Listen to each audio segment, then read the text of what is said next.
Hey guys, Luxker here, and Mad Duck the Derp. It's been a pretty eventful month so far. I've already gotten done finishing my Xenoblade Genesis analysis, and now I'm going to be doing some more stuff regarding Xenoblade Genesis, as well as the Xenoblade Switch 2 editions that were just announced in the Nintendo Direct as well. So, how excited are you for this, Ducky, aka Mad Duck the Derp? Very. I was not really expecting anything in Xenoblade related in the Direct, but lo and behold, Takahashi came knocking on the door and said, "Can we hear some Xenoblade news?" Exactly. He comes in and just knocks on our doors being like, "Hey, Lux, do you want some work to do over the summer?" That's basically all it is, so... Here's Switch 2 editions of the main trilogy and Genesis. Get to work, buddy. Yeah, that's basically me, but this is actually a special edition of Xeno News. So normally, with my Xeno News videos, I have myself talk about the Xenogears, Xenosaga, and Xenoblade news in each individual part and collab. But since the Xenoblade news has just been kind of a little bit overwhelming, I wanted to make a special Xeno News story, basically. So, and it's going to be divided into two individual parts. This first part that you're watching right now is going to be mainly geared towards me and analyzing Xenoblade Genesis again, and talking about stuff that I haven't talked about in my analysis, because I miss a huge ton of stuff, and over the past few days I've been gathering a lot more information about the trailer that I haven't thought, so I want to go over those things, as well as part 2, which will be talking about the Xenoblade Switch 2 editions for the main trilogy. We'll be talking about them pretty much in detail, and what to expect from Xenoblade 2 and Xenoblade 3 Switch 2 editions. So, before we get started, Ducky, how do you feel about Xenoblade Genesis? What are your thoughts on it so far? So far, from what we've seen of the teaser, I think it looks really great. Granted, I think it's still a little too early to kind of get a general idea of what we can expect from Genesis, but from what we saw in the trailer, it looks like it's going to be really good. Then again, this is Xenoblade we're talking about, so of course it's going to be good, but that's besides the point. I couldn't agree more. I mean, you already saw my analysis on it, Mad Duck, but I'm really excited for it. My only, kind of really are the character designs, if they're going to be changing, because I'm not much of a fan of the character designs so far, as well as the locations too. So that's going to be something I'm going to really hope that, the designs don't take that Academy direction in particular, so... But if you happen to like my videos like this one, don't forget to like, subscribe, and hit that notification bell, and help me reach 1,000 subscribers by the end of 2026. Don't forget to leave a comment as well telling me that I'm doing a great job on these videos, along with sharing this video around, and it helps improve my motivation as well. So, let's go ahead and get started. So, Anshar, so in the analysis, I talked about Anshar actually, talking about a Mesopotamian god, which is what the little bit of research I did. Anshar can also mean sky or heavens in that language that it just came from, which is really interesting because the sky and heavens are, a big factor in this game in particular. We got, Yeah, with how there's, lands in the sky and whatnot. Yeah, so how there's, a lot of, stuff in the sky, a lot of mountains, a lot of buildings and stuff, and, it kind of looks like there's also ocean in the sky as well. I was actually about to point that out before you said it. Yeah, I agree, too. So, for anima, I want to thank Leonardo Serquiradius in my comments section for pointing this out as well. Anima can also mean soul in the most literalist sense, which makes sense.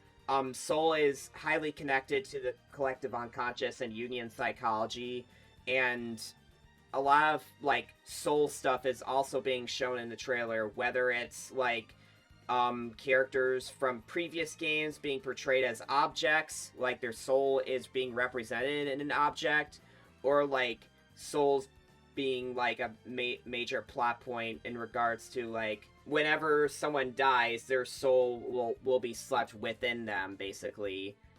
We will get to that part later on, but again, I want to go ahead and point this out again about how this world is kind of in the sky as much in this way.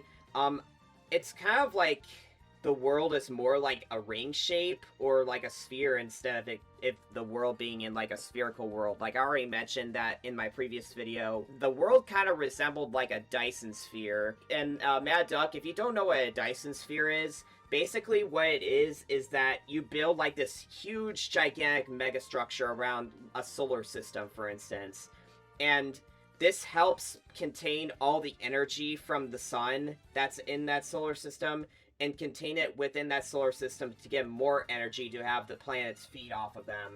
So it's basically used as a power source to gain like an infinite amount of energy. But here, it seems like the world here is more so like a sphere. Like the land itself is a sphere, and like there's like no core. Like the sky in of itself is more like a core than the actual like world itself. Like think of Halo, for instance, where like the world is on a ring, like one of the planet's rings right here. The whole world doesn't take place on the planet; it actually takes place on the rings. This is kind of what is a little bit similar here, regarding the world. So. I mean, in a weird way, it also kind of reminds me of the way that the world in Xenoblade 1 worked before, Shulk ate his wish. The reason I bring that up is because the way that the world of Xenoblade 1 worked was that it was less of a planet and more kind of like just like one. Are you referring to how like every living being takes place on giants? Not necessarily that, but like a world that's not on a planet per se, but it still very much has the normal typical characteristics you'd see a planet with life have, if that makes any sense. Yeah, like the sky is part of the planet, but the whole planet is the Titans, basically, and the whole rest of the world is just sea. And you know what, like how in Xenoblade 1, when the sun sets, it doesn't set in the traditional sense, but instead it looks like it vanishes out of the sky.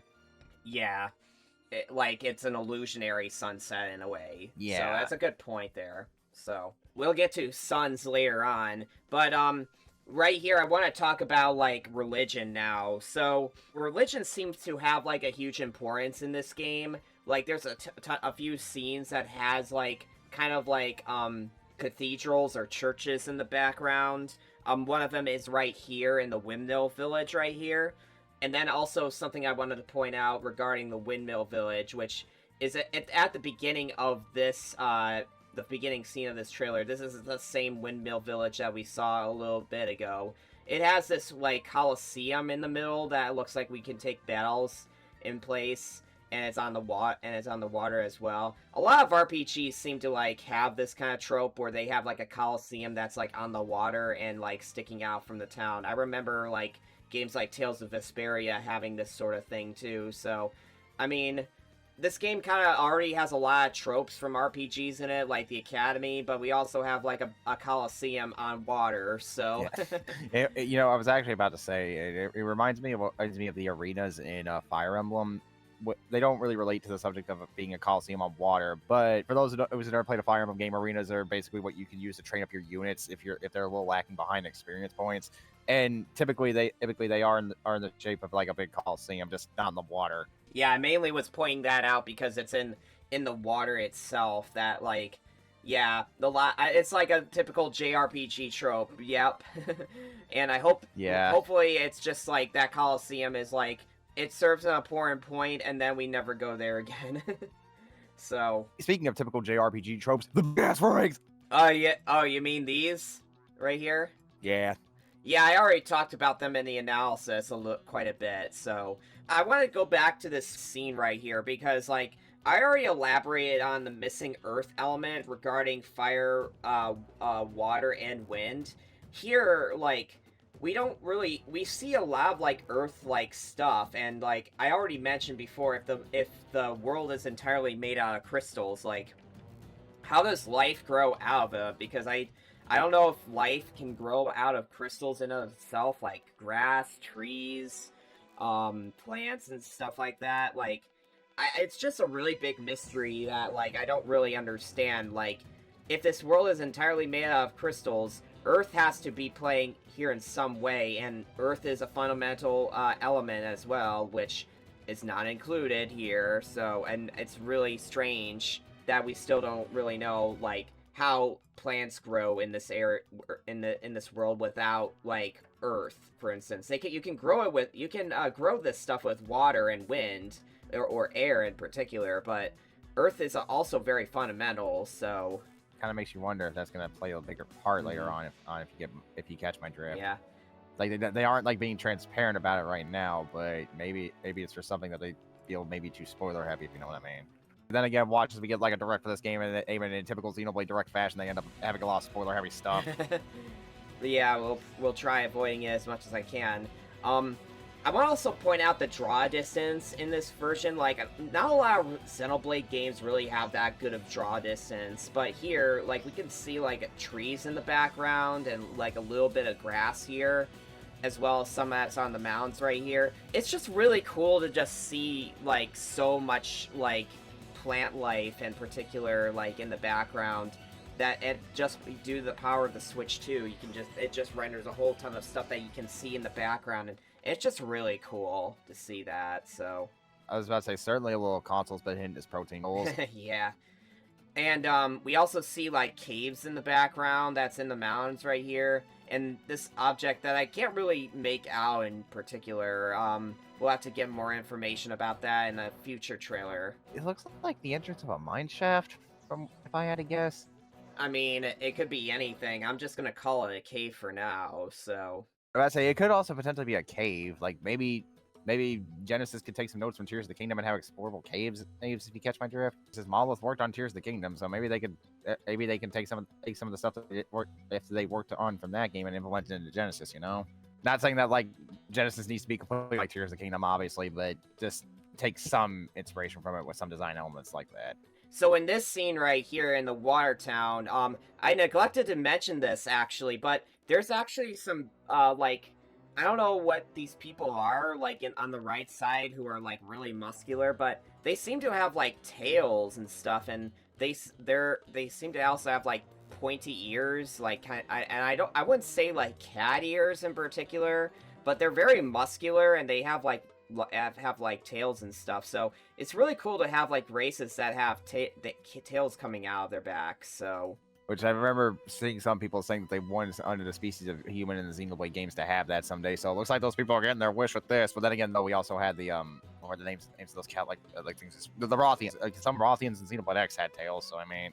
But those NPCs that I showed were, they were a lot, like, stronger than the Rothians are. Like, if you look at Gajarg, for instance, like, Gajarg is a pretty beefy cat, but these guys are, like, way more muscular than even he is, so going on to this next part here, I have a theory about these 5 stars, for instance. I'm thinking that they can be used as, like, some sort of this world's power source, and we'll get into this a little bit later, but if these 5 objects in the sky right here are the power source that is similar to, like, the conduits in the main Xenoblade trilogy or Xenoblade X, it'll be very interesting to see if, like a Zohar or, like, any other, like, similar power source is used here. And, we'll be coming back to these later because there's a lot more interesting stuff to these 5 stars, or suns that, like, we only see in this trailer alone.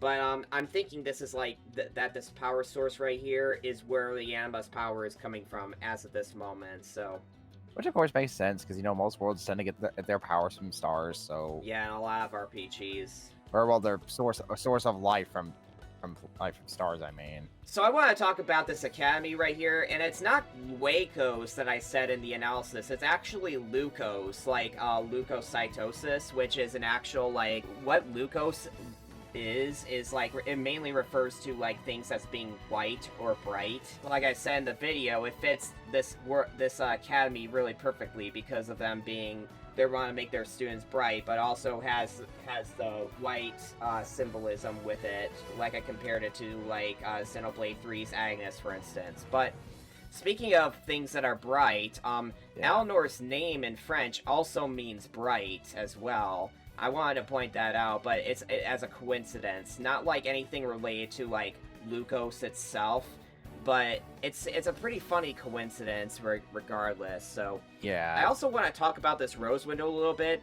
Honestly thought it was like some kind of flower or sunflower, but I actually think this is more like a religious symbol or a cross, for instance, like a Christian cross. It looks more like a cross if you look at it from the right angle. Yeah.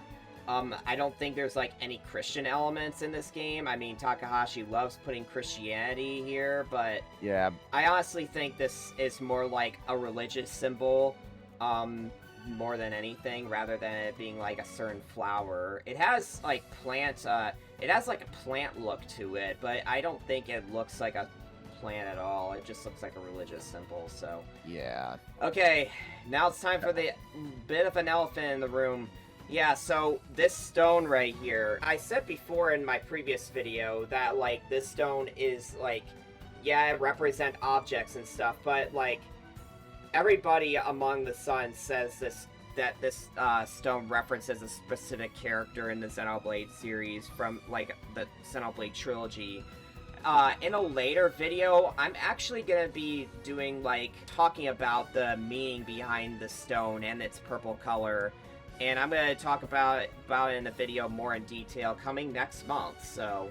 Also, a random side note, but you don't know how happy I am that that the main party is carrying their weapon on their back again, because that's one detail I really missed in the series. I understand why they couldn't do it for free, because you know with the whole blade system in that game, but I'm really glad that Genesis is going back to having every character carry their weapon individually on their backs, or their pips, depending on what kind of weapons they're carrying. Yeah, I mean, it's really nice because it adds a lot of personality to the characters themselves. I mean, Eleanor's weapon has a pretty intricate design to it, in and of itself, having this, like, cross-stitch pattern right here in the white and stuff. And, like, some of the characters' other weapons are also, like, I want to see more of, too. So, it's pretty cool to see. Oh. Yeah. So, I think someone forgot to remove this little bit of code from the footage. ladies and gentlemen, this is Project Legacy. So, in case if anyone didn't really know, Legacy was supposed to be a new IP for Malisoft, taking on the role of a high fantasy genre. And this game that Malisoft was developing was in development even before Xenoblade 3 was announced. It was like around like 2019 that I think they announced this project, Legacy, or maybe it was a little bit later, but this was like way before Xenoblade 3 was announced. I think even before Xenoblade Definitive Edition was announced as well. And it happened to turn into a Xenoblade game at the end of the day. They didn't want it to turn into into a new IP, which, I'll be perfectly honest, I'm actually really glad that they didn't turn this into another IP, because this is already, like, really amazing as is. Like, the visuals in the background and, like, everything else, like, it's just way too gorgeous for a Switch 2 game, don't you think? Yeah, I agree. But, what do you think about Xenoblade Genesis being Project Legacy? What do you think about that? Ultimately, I'm not really that surprised. And I'm also not really surprised that they eventually just decided to convert it into a Xenoblade game, because, you know, with Xeno basically being Malice's bread and butter, not saying that they don't have other IPs outside of Xeno, because they do, but Xeno is what they're most well known for, even back before Malisoft was even founded as a company. Right.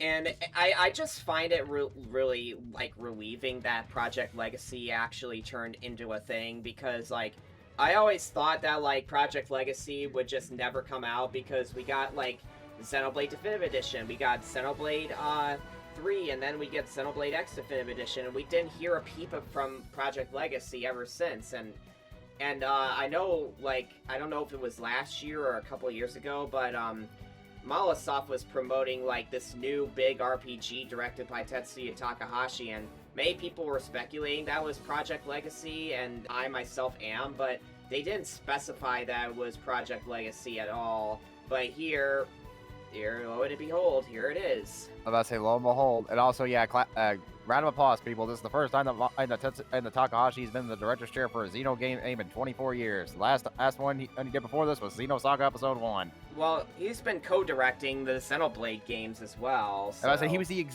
executive director for the Xenoblade games. Yeah, executive director. So.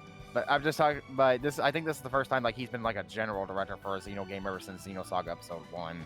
Huh, I actually didn't know that. It might not make a difference in general if it's general director versus executive director, because Takahashi is pretty hands-on with the Xenoblade trilogy as is, so... So I neglected to talk about this ogre-like enemy in the background that I was told 100% not Orluga or anything like that, so... Yeah, definitely not. Definitely not Shrek's fantasy cousin that he doesn't like talking about. Yeah, big fantasy cousin, so... Then again, I mean, if Orlugas were to somehow make a comeback, I wouldn't mind, because they have been in the Xenoblade game since, what, Xenoblade 1?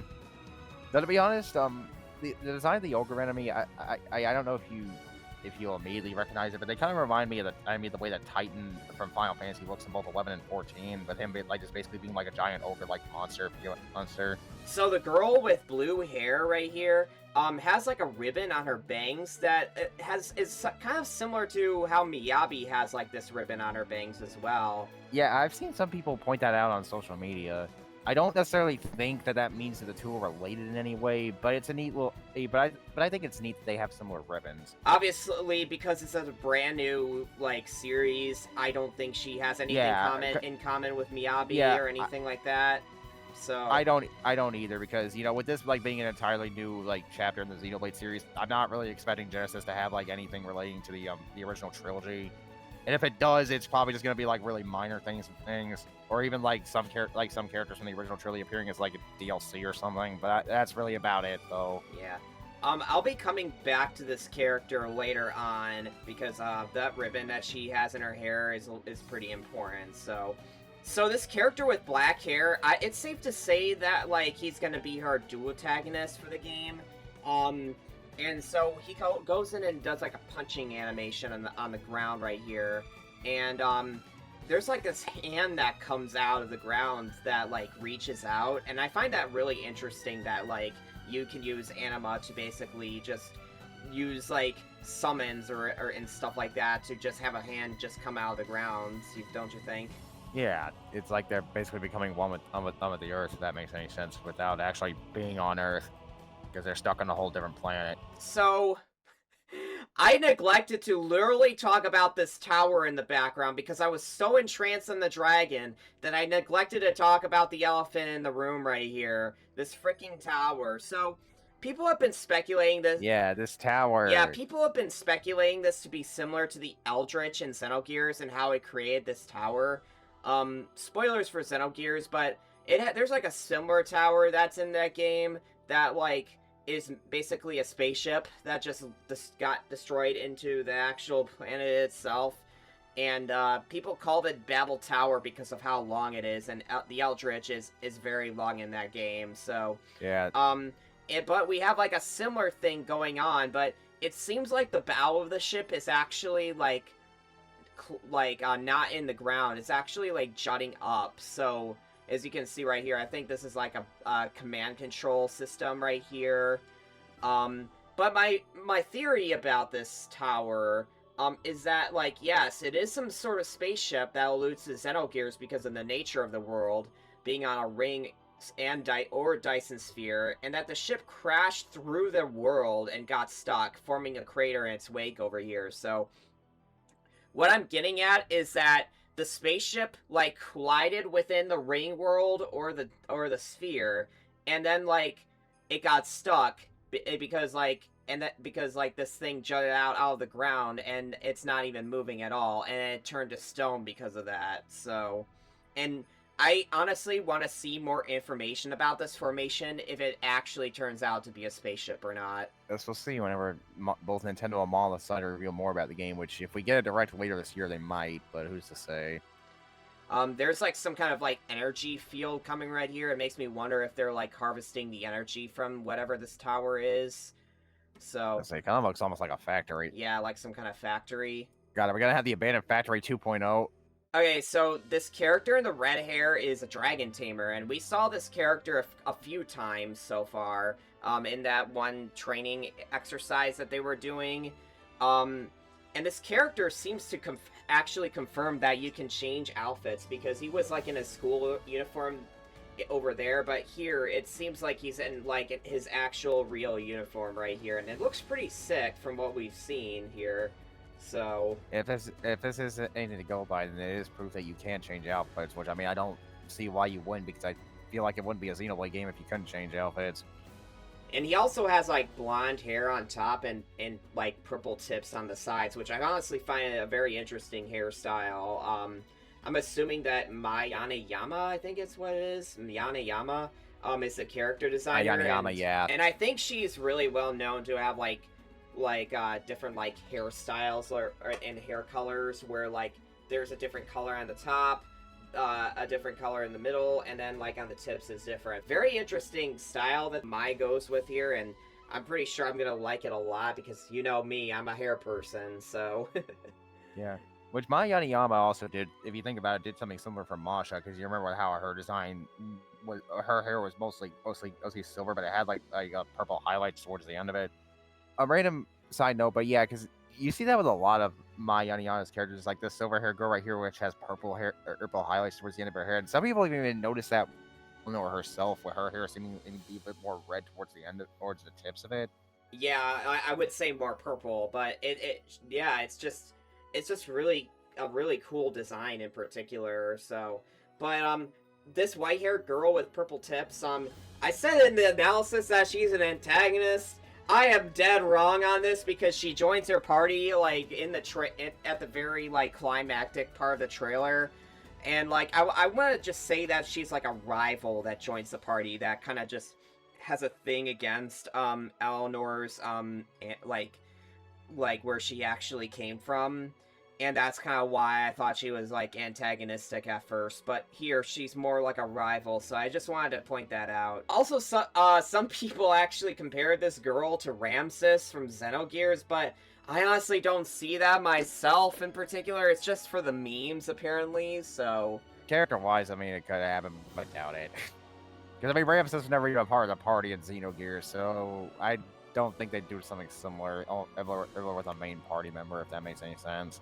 Yeah, I think people are just memeing with with this white-haired girl. So this character in the hologram right here. Notice the ribbon that he has on here. And... Again, just like Miyabi. Well, no, not like Miyabi. That blue-haired character. That blue-haired character has that same ribbon in her hair. So that makes you wonder if there's going to be any kind of relation in a way. For right now, I'm guessing that this is a relative of that blue-haired girl's. I don't want to say it's like her father or anything like that. It's just, I want to say that, like, there's some relationship to be with that blue-haired girl and this character, so. If anything, not saying this like it could be this, but this guy right here, character design-wise, is kind of reminding me of Jin Usuki from Xenosaga. That doesn't necessarily mean I think it's that blue-haired girl's brother, but that's kind of the vibe I'm getting just from looking at him. I mean, we don't really know much about this guy in particular, so.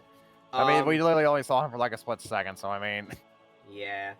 Okay, I'm really kicking myself for not mentioning this in the analysis, but this is Eleanor's brother right here, who has pink hair. He looks a lot like Eleanor in a lot of ways. I can safely confirm that this is her brother right here, that we don't really know what his name is, so. Yeah, I'm pretty sure they'll reveal it whenever we see more information about the game, if they even choose to do that at all.